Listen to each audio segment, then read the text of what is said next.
The Uganda Securities Exchange has posted modest gains into January 2026, with the all-share index up year-to-date despite low trading volumes. Foreign investors continue to drive activity, with banks and telecoms leading the market. Simon Mwebaze, Managing Director at Cornerstone Asset Managers, now joins us for more. Simon, always a pleasure to have you, and Happy New Year again. So there's quite a lot that we have seen in the market before and post-election market sentiment. Let us kick off from there. What are some of the developments that we have seen so far? Good afternoon, Tabitha, and indeed it's a pleasure to be here. Happy New Year. So we've seen the market take two forms.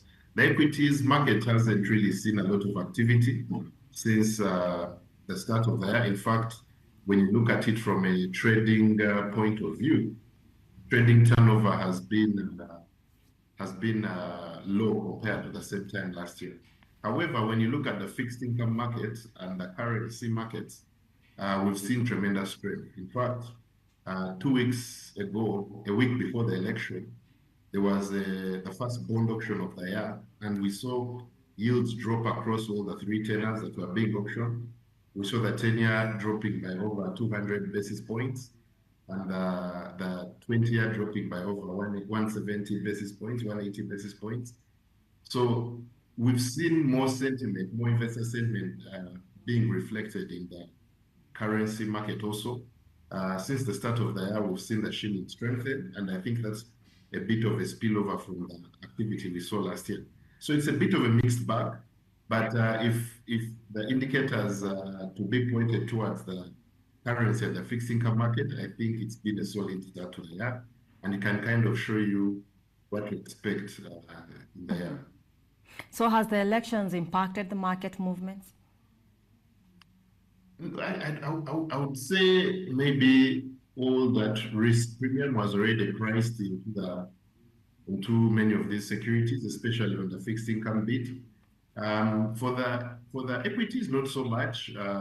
Even pre-election period, we saw there was still a bit of turnover happening, but the greatest impact has been felt in the fixed income market, where we've seen yields drop, and even up to now they are continuing to drop. And the expectation is that as we come out of this election season, we're going to see a stronger shilling and even better interest rates in the market. And we have seen the telecoms and even the banks extremely, do well on the USA. So what does this say about where capital is flowing right now?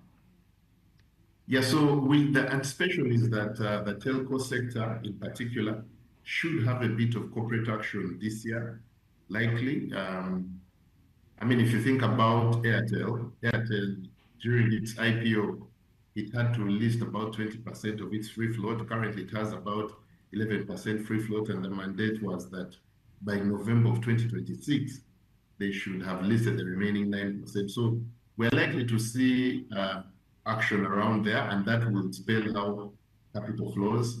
But also, MTN in particular is still going through, the whole spin-off of its mobile money from the core business. So such corporate action is likely to dictate how flows move. On the banking bit, we've seen earnings solid. Stanbic Bank has had good half-year results, and the projection is that for the full year they will post stronger. Same thing with DFCU and Baroda. So banking sector and telco sector are quite promising.